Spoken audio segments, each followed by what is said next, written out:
এইটো অলপমান ভুল বুজাবুজি আছে। কেঞ্চাৰৰ মাচুলটো ৰাইজে দিব নালাগে। এইটো আয়ুষ্মান ভাৰত কাৰ্ড আৰু আয়ুষ্মান অসম কাৰ্ডত চৰকাৰে পইচাটো দিব।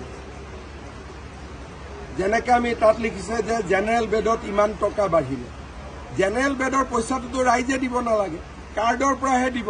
কাৰ্ডৰ পৰা দিলে পইচাটো আমি দিল্লীৰ পৰা পাম। সেইকাৰণে এই কথাটো কালি মই গুৱাহাটীত আজিও কেবিনেট আছে, তাৰ পিছত কম। 10,000 টকা এডভান্স খোজাটো ভুল হৈছে, সেইটো আজি মই উদ্ৰ কৰিব দিছোঁ।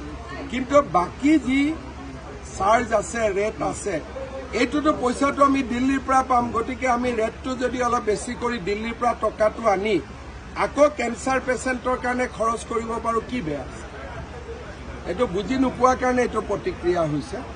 মই আজি মিটিং ৰাখিছোঁ, বস্তুটো ঠিক কৰিম।